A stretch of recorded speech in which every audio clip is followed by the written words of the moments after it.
This video and all other videos on this channel are for entertainment purposes only. The content of this video and all other videos on this channel are the opinions of the creator only and do not constitute legal, trading, investment, or financial advice of any kind. Investing carries a high level of risk and the majority of retail clients lose money. Do not invest any capital unless you understand the risks and you are prepared to lose it all. Alright, hello and welcome to Camel Finance. I'm your boy Camel and welcome to the week, welcome to Monday. It seems to me the thing everyone wants to know is, will the yellow squiggle for Bitcoin continue to play out, or have we got to entertain some more downside? I reposted one of Credible Crypto's tweets here, and this for me blew up, right? We got 123,000 impressions almost on this, with Cred having a green squiggle that opposes my yellow squiggle. And so I wanted to talk about this because so many people were asking me to give my thoughts on this and this kind of thing. Look, the truth is, Cred is rarely wrong. But what's interesting here is the cycles say we can't actually do this, okay? We could take that green path down, but according to cycles, if we did, we would still need to find another low around November the 5th before having any real chance at a new rally. And that's because that's where the cycle low is.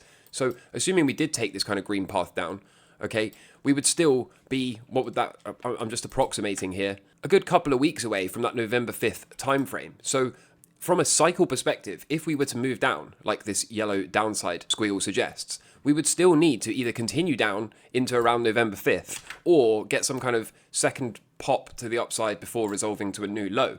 That would just make sense from a cycle perspective. Alternatively, if Cred's green squiggle was to play out and it was to be stretched out until that November 5th time frame, then of course we could see, okay, maybe we've got a cycle low and a chance at resumption to the upside. He said, to be clear, I don't think what's pictured above is the final low, just a temporary bounce before we ultimately end up at sub 49k. So in a sense, maybe it does line up with what I described. So perhaps then Cred's green squiggle plays out, counter trend bounce, and then down into that November 5th cycle low at about 49k, perhaps something like this. But the whole reason I wanted to talk about this today is that it seems many people online like to either pit traders against each other. They like to say, oh, well, who's going to be right here, Cred or Camel? And as I always say, it's not about being right or wrong, okay? This is what discussion of two different people's opinions or perspectives on the market looks like. It doesn't have to be a case of who's better than who. It doesn't have to be a case of who's going to be right, who's going to get bragging rights, who's going to get to say, I told you so, okay? If this is in play, then I want to know because I'm currently long. Okay, so it's just an intellectual exercise to try to learn something here, okay? Because from a cycle perspective, which is my strategy, it says that if we are going to find a low, it's probably not going to come until November 5th. And from Cred's strategy, he's suggesting that we're actually not going to bounce up according to my yellow squiggle here and that he favors downside. And again, it's not about being right or wrong. It's just, this is my perspective. This is my best guess. This is my base case. And for Cred, this is his best guess. And this is his base case. So if you go through these comments, there's some really toxic ones in there. People are saying all kinds of things, throwing accusations around. And I just think the biggest take home from this is not who's going to be right. Are we going to go yellow or are we going to go green? That's not the thing I think people should be focusing on. Instead, if this is in play, then there's opportunity for me to learn here. Another interesting piece of information that we could potentially use to learn from in this situation is Cred thinks that if we make it down to this sub 49k level, we can then enter a huge bear market. And for me, again, that's either right and I need to learn something here, or that's not on the table and fine, okay? But when I zoom out here, okay, if we were going to get some kind of rollover, some kind of bounce, undercut into a cycle low at 49k, that to me would be major structural and technical damage. I don't really see a world, based on my experience, based on my knowledge, based on cycles, where we do this and then all of a sudden we just rocket up to new all-time highs. So if the market shows us this, then I will be able to add this to my overall knowledge. I'll be able to add this to my breadth of experience and say, okay, I've now seen something that I haven't seen before, really. That doesn't make a lot of sense from a cycle perspective. It would make much more sense to me that we would maybe need to consolidate, then maybe look at moving up, 60-day consolidation cycle, and then maybe we can go towards the end of the year. I know this is 2026 on this scale. This is just a rough squiggle, right? But all of this by, let's say, December. And so again, it really isn't about being right or wrong, okay? Because me and Cred have got opposing ideas and Bob has got a new one, right? Bob Lucas thinks that instead of this being the weekly cycle, this was here and we're going to chop and range something like this all the way into December and then we can look at going. So maybe me and Cred will both be wrong, right? Maybe Bob is going to be right. And again, like, does it matter? Is your ego that fragile that you have to be able to say, ha, I told you so? Having the need to be right or wrong is a hallmark of someone that is rarely ever right about anything. And that's why it feels good to you, right? You need a winner so you can go, yes, I finally got one right, okay? But again, it's not about that. Just stay on the right side of the trade, little less ego, little more price action. I've compared the gold setup to the Bitcoin setup, which is at the bottom here, many times, okay? And the only missing component is for Bitcoin to start to move up like this, okay? Just like we saw from gold. And so far, it seems like this is becoming more and more likely by the day. Now, of course, it's a market we can turn down at any moment, but for now, at least, starting to look more and more encouraging. And speaking of looking encouraging, okay, Bitcoin in orange, in white, we've got global M2. Bitcoin usually follows the money supply, okay? And if it's going to continue to do that, then it tells us we probably are going up here. An Elliott wave count that says we have indeed found that cycle low, okay? That would be our half cycle low, half cycle low. Now we're looking for this cycle low, notice above the all-time high, which would be right around this neighborhood where my cursor is.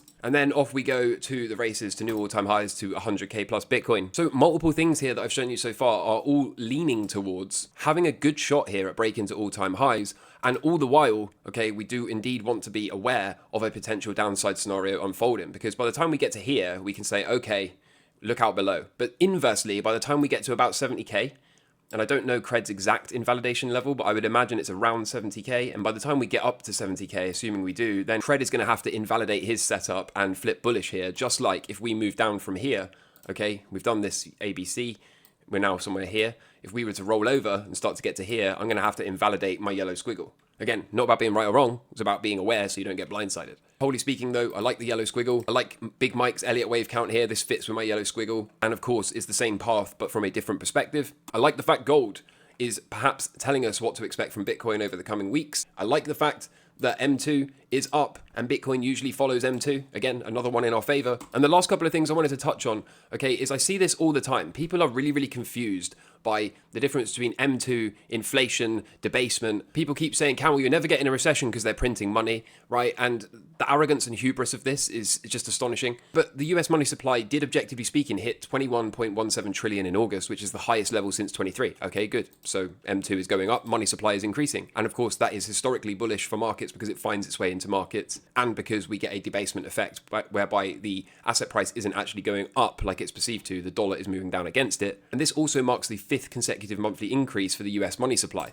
So printer is seemingly on, even though we haven't got outright QE because the Fed is still tapering its balance sheet. It has not pivoted to stopping balance sheet runoff, and it certainly hasn't pivoted to outright balance sheet expansion just yet. But the printer is going, and this is not new if you think about it. We've had all kinds of stealth QEs, okay? We've had the BTFP, we've had the FDI balance sheet, we've had reverse repo, we've had all kinds of stealth QEs for this entire cycle. So I don't know why people have just suddenly clocked this. Maybe it's because it's easier to look at M2 going back up than to spot things like the FDIC playing hide the bailout, okay? But, you know, it is what it is. Over the last 10 months, the amount of dollars in circulation has jumped by a massive, almost $500 billion. And in effect, the money supply is now $500 billion below new all-time highs. So after a brief decline, the quantity of money in the financial system is surging again, raising concerns about another inflation wave. Yes, but here's the thing people are missing, okay? Anything you do to the M2 rate of change doesn't show up in inflation, number one, without velocity, and number two, with about an 18 plus month lag. So we're not going to get inflation start to even present for another 18 months. Sure, they have just started spawning the printers. Sure, that usually leads to inflation, providing you have that velocity component, which you absolutely need, by the way. Otherwise, you just get debasement. Again, if you don't know what I'm talking about, don't be commenting. And yes, this is ultimately going to be immediate term stimulative and longer term inflationary, but we're not going to see inflation start to spike to the upside just because the printers have been running, okay? Anything you do to the M2 rate of change takes 18 plus months to show up in the CPI. Is inflation set for a comeback in 2025? Possibly towards the end, okay? But not at the moment, and certainly not if we get stock markets breaking down from third and final angles. Certainly not if we get a demand destroying event, risk off, supply and demand imbalances, okay? That's just not how the real world works. Yes, this can, in the short term, force third and final angles. We're already in those third and final angles. Yes, we can hopefully expect this to drive Bitcoin to the $100,000 mark. But sitting here and saying we're back in the middle of printing money, we're back in the middle of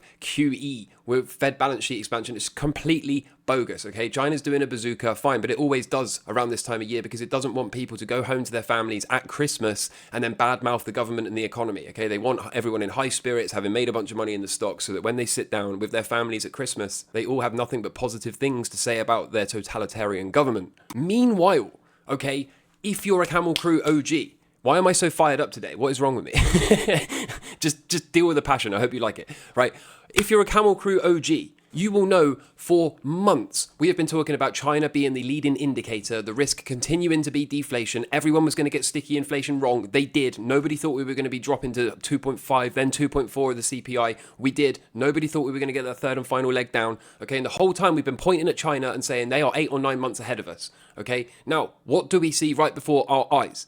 China's PPI year over year came in at negative 2.8%. If you know, you know. If you don't know, I've honestly run out of energy for it. This is going to be what we continue to see in the not too distant future from the US economy. I'm now freestyling rhymes, apparently. As you can probably tell, I need some time off from from this YouTube game, okay? But if you know, you know. And if you don't know, like I said, I don't care anymore. The other thing people are going to continue to get wrong is, oh, they're going to hike rates, oh, they're going to pause rates. No, they're not, okay? No, they're not. We're going full crackhead Monday today. This is going to continue to be more and more priced in as inflation comes down, as unemployment continues to get worse. And just like the yields are about to complete what is most probably a counter trend bounce before a resumption of the downside, again, tell that to the bond market. The bond market is going to continue to force the Fed's hand. Meanwhile, Bitcoin is going to continue to sniff out and front run the extra liquidity that is currently being provided to the markets, but here's the key part, not going to be inflationary for some time. Gold is potentially working on a long from Camel today. If you're a level 3 member, look out for that, but we are pretty late in this weekly cycle. I wanted to point something else out, okay, because there's a lot of loudmouths about left translation, okay? 1, right translated cycle from the weekly cycle low.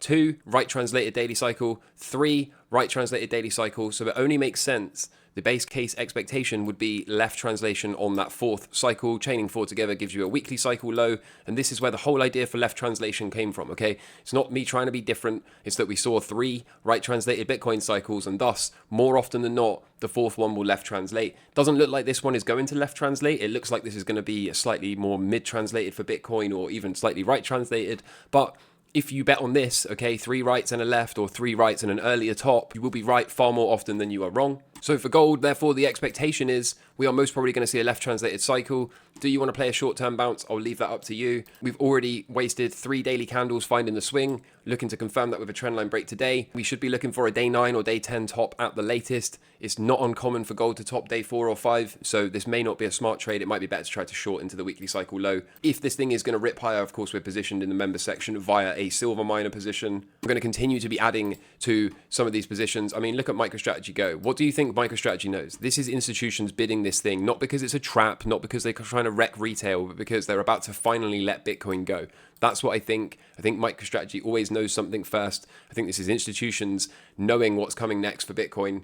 And again, if you're a level 3 member, if you watched the members video over the weekend, then you know what positions I am eyeing pertaining to Bitcoin and the crypto stocks. Other than that, we're still looking for VIX compression. We are still looking for fresh all-time highs from the stock market. We're still looking to see how long we can ride this third angle before the whole thing comes tumbling down. And then everyone's going to be saying, why are you calling tops? You're an idiot. It's a bull market. It's a new paradigm, bro. AI, bro. Whatever the narrative is, elections, right? You know, whoever the president is going to pump the market.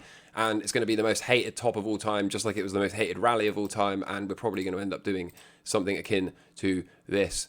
Good night, Irene. I will try my best to guide everyone through the recession, publicly call the bottom, publicly call the 4-year cycle low for Bitcoin. And then I'm sailing off into the sunset. You're on your own. If you enjoyed this mental crackhead rant of mine this morning, please do hit that subscribe button. If you want to see me get under more trades, again, hit that subscribe button. If you're a level 3 member, look out for the videos that are coming in the not too distant future for you guys. And other than that, I will see you tomorrow as always. Until next time, take care from me. All the best. Cheers. Bye. Camel Finance, he's the man to see. Rocking the markets with his contrarian spree. Trades like a pro, no fear, no shame. Sticking to his guns in his money game. He's a badass, oh yes indeed. Camel Finance got the markets key. Taking us normies on a bump.